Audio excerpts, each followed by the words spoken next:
Let's delve into the concept of qualia. The term qualia, singular, quale, sparks a lengthy debate if you check its Wikipedia entry.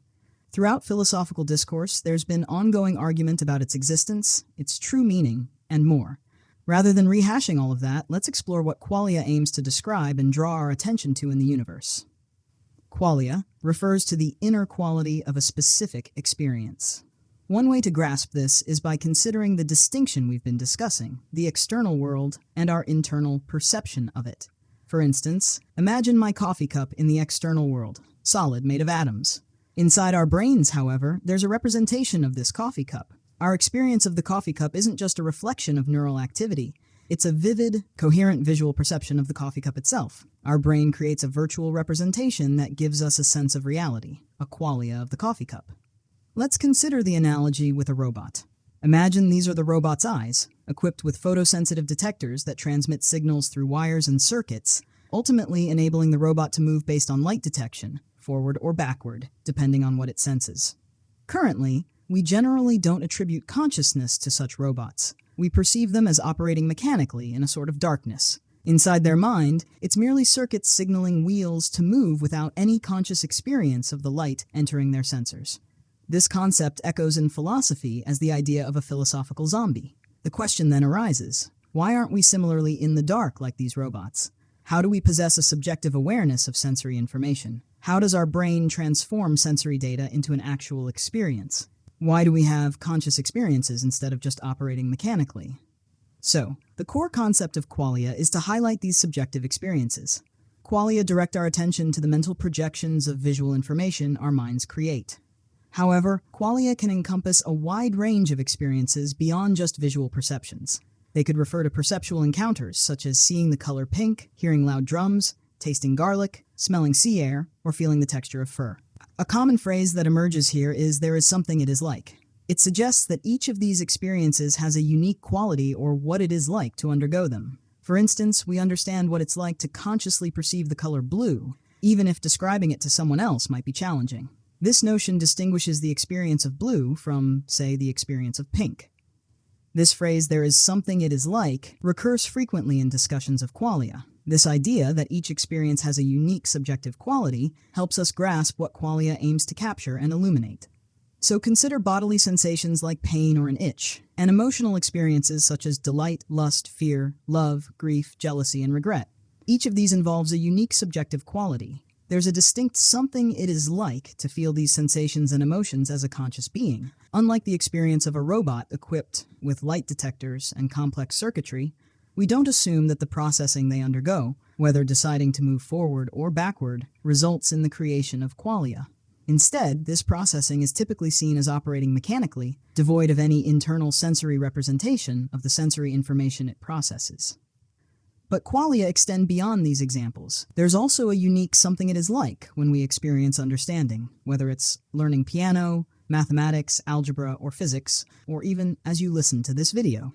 For instance, looking at a sentence in Russian, if you don't understand Russian, is a very different experience from reading a sentence in a language like English or French that you comprehend. We're familiar with experiences like suddenly thinking of something or recalling a memory. Although these experiences can be hard to articulate, we recognize there's a distinct something it is like to have them. The term qualia specifically points to this experience beyond the mere patterns of brain activity. If we strip away these patterns, what remains, the actual experience itself, is the qualia of that particular moment. Consider another example, though perhaps less common. In a sense, the machines in the movie The Matrix were qualia-producing machines. Similarly, modern virtual reality, VR devices function by feeding visual images directly into our eyes through screens close to them, such as visors or headsets. As our brain processes these images, we begin to perceive them as our environment, especially in VR games. In The Matrix, the machines accessed what could be seen as the qualia-producing centers of the brain, wherever those mechanisms are located that generate our virtual experiences of reality. Although fictional, this concept suggests a direct interface with these centers. For instance, when Neo encountered the woman in the red dress, his physical eyes didn't necessarily need to receive any external visual input. Even with closed eyes, if we were to bypass sensory inputs and directly stimulate these virtual reality centers in the brain, it could still evoke such experiences. To some extent, this idea has already been explored. If we wanted our brains to generate the conscious experience of seeing a spot of light, we could achieve this by shining a spot of light onto our eyes. This signal would then be transmitted to the qualia-producing centers of the brain, resulting in the conscious experience of seeing that spot of light. Alternatively, we could bypass the eyes entirely by inserting microelectrodes into the neurons in the brain that respond to the spot of light. Instead of relying on the eyes to stimulate these neurons through the usual cascade of signals triggered by light, we could directly stimulate these neurons artificially.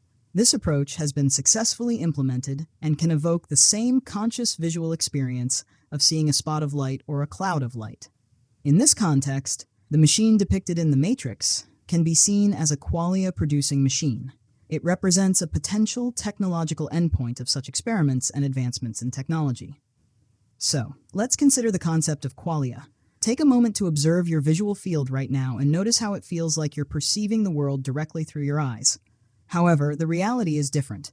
Photons, the particles of light, cease to exist at the retina, the tip of the nervous system.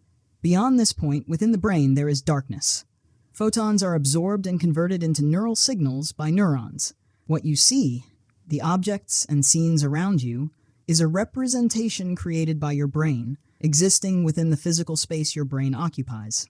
Despite this, our brain creates the impression that we're looking out into the world and that this visual image exists external to us.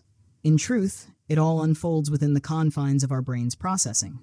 The experience of perceiving external reality is a construction of the brain's activity, giving us the sense of looking outward, even though everything we perceive is contained within. When we watch a movie, we understand that the image on the screen, generated by a projector, consists of light and photons. However, in the realm of our minds, it's less clear how the brain directs its beam to create our mental images. I hope this illustrates that there's a phenomenon in the universe where experiences can be generated by the intricate workings of atoms or the brain itself. Why, how, and what exactly is happening? How do atoms, molecules, and proteins, the fundamental building blocks of our bodies, interact to give rise to the qualia we experience? Whether it's the perception of seeing my coffee cup or the qualia of other senses like hearing, touch, pain, and taste, all these experiences seem quite mysterious. How is it that molecules can generate qualia? These are the questions posed by the hard problem of consciousness.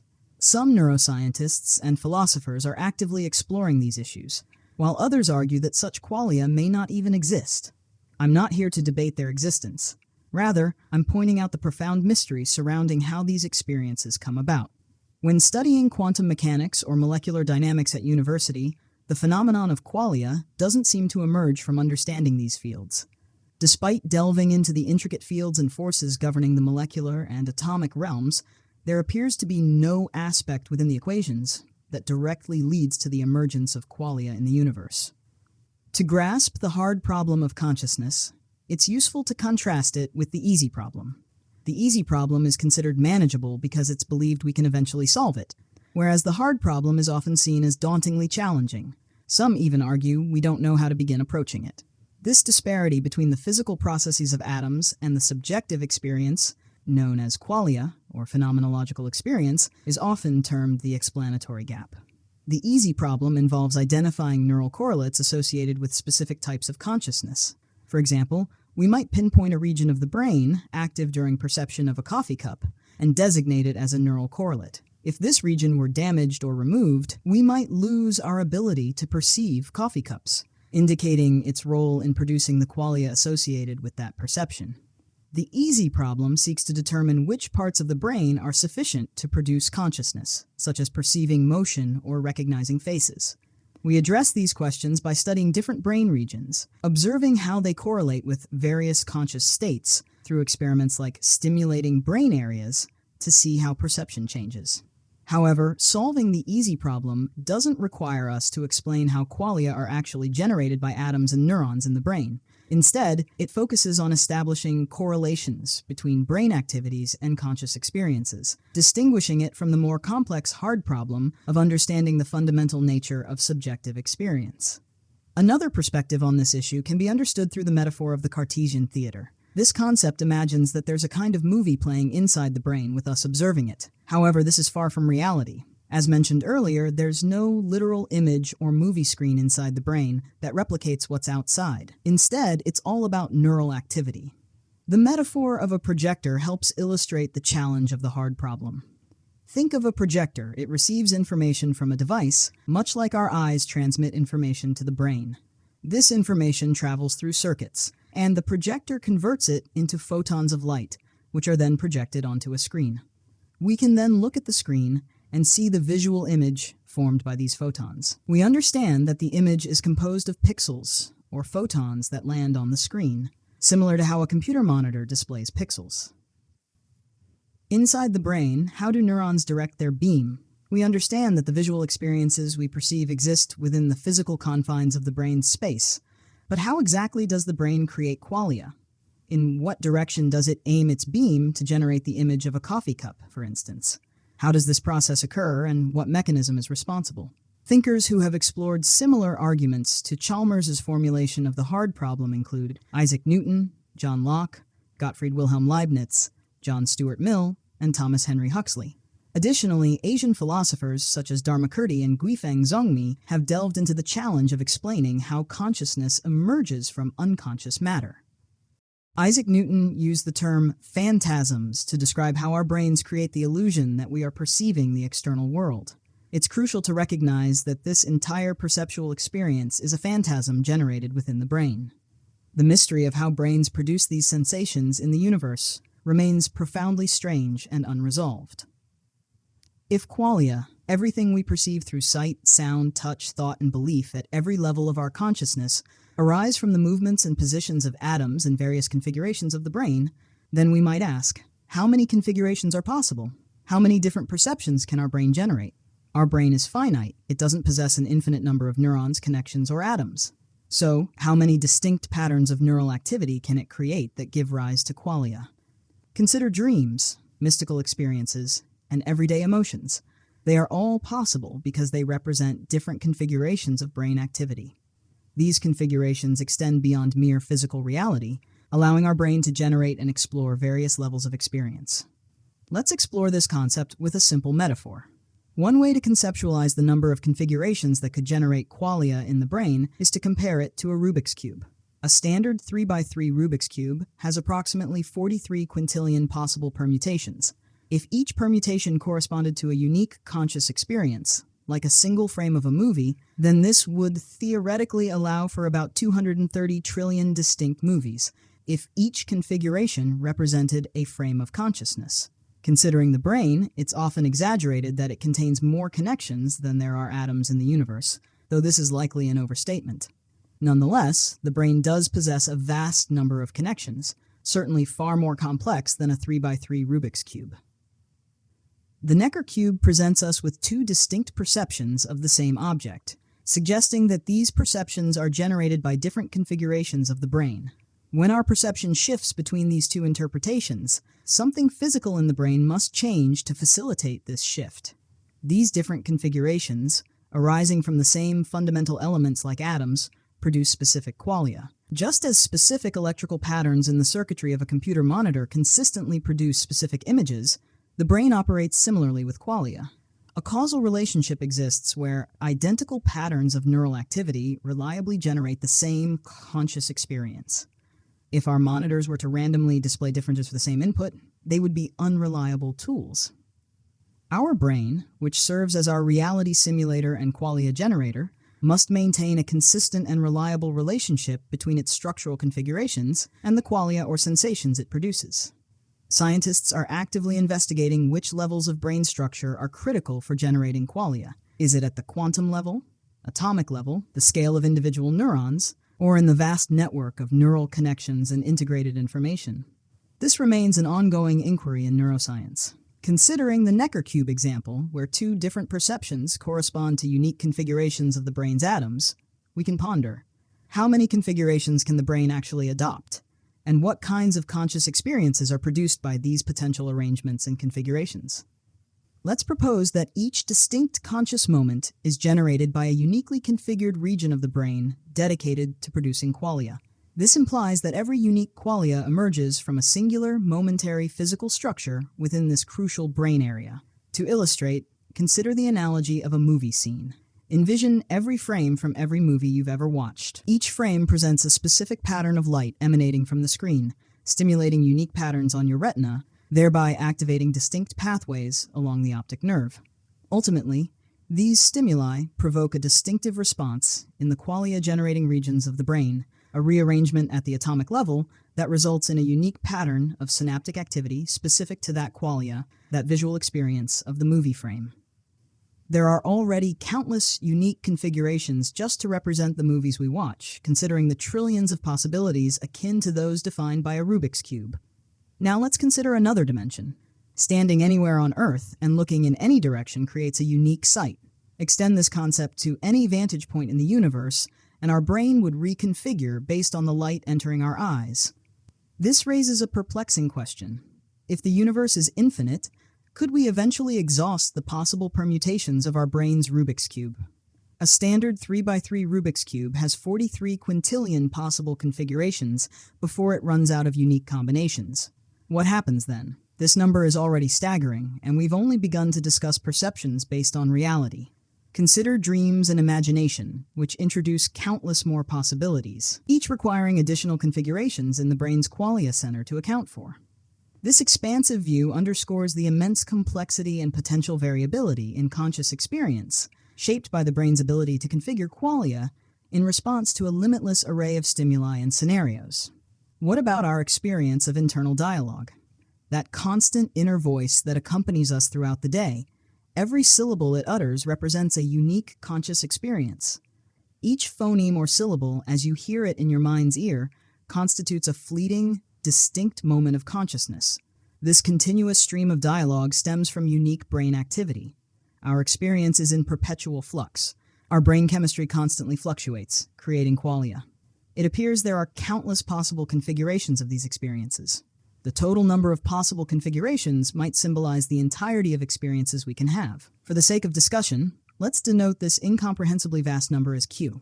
Q is unimaginably large, and while its exact size is uncertain, we understand that it can be influenced, expanded, or reduced. Our perception is intimately tied to our physical brain.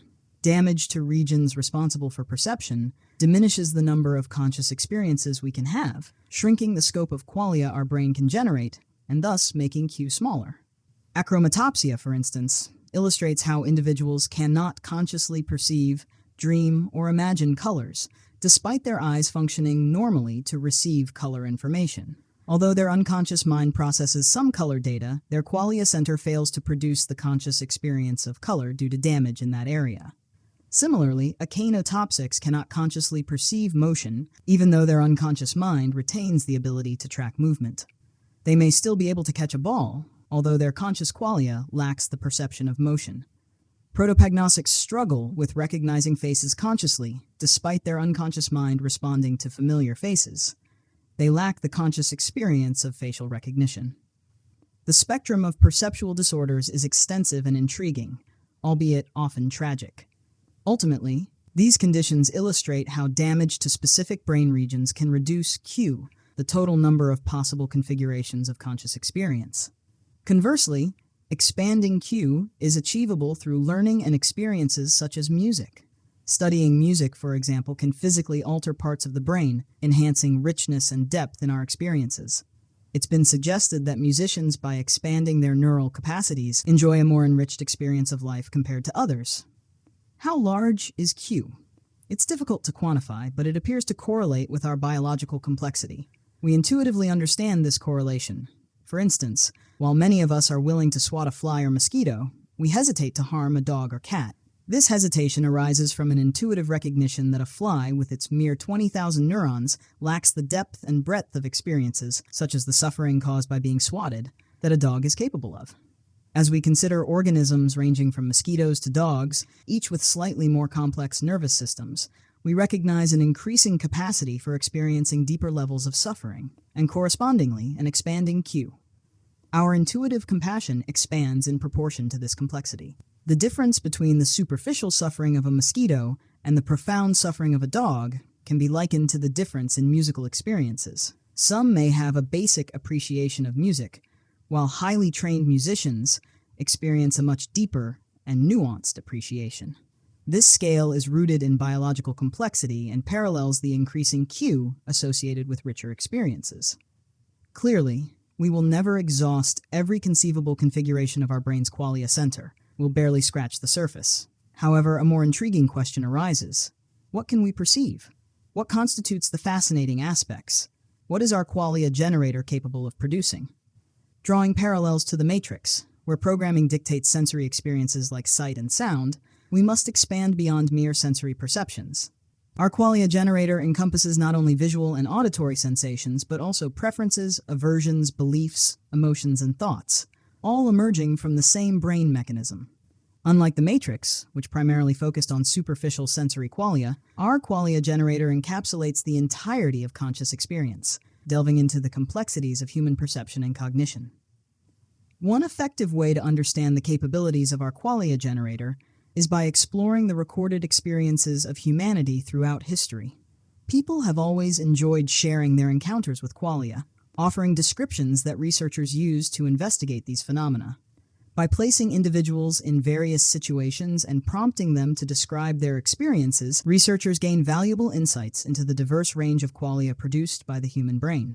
In our daily lives, we encounter a spectrum of common emotions, identities, belief systems, likes, and dislikes.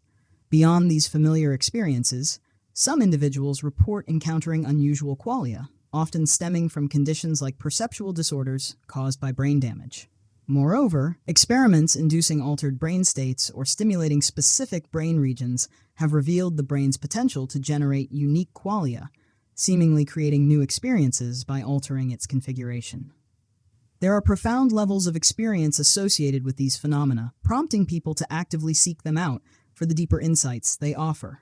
These experiences include states such as creativity, enlightenment, catharsis, profound well-being, abstract thought, peak performance zones, states of suggestibility leading to placebo healing, problem-solving, understanding, acceptance, or emotional release, each characterized by its own unique qualia.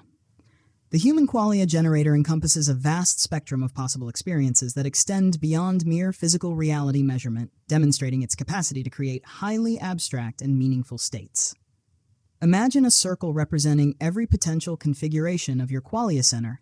The boundary of this circle encapsulates every possible experience. Within it lie the heights and depths of emotions, beliefs, and their myriad combinations. As our biological complexity shifts, this circle expands or contracts. Other circles exist for vastly different nervous systems, such as those of animals, offering experiences we can never have due to fundamental neurological differences. This circle symbolizes a vast landscape. What portion of it will I explore in my lifetime? I may never fully understand the experience of unwavering faith, or the deep passion for metal music, or even the fear of the moon crashing down on me. Yet my brain holds the potential to rearrange its connections and create these qualia. These experiences are within the realm of possible permutations of our qualia-generating Rubik's Cube, located somewhere in our brain. Perhaps the region I will explore is minuscule compared to the entire circle, much like Earth within the heliosphere, or our galaxy within the universe. I leave you with these thoughts. Thank you for watching, and I'll see you in the next video.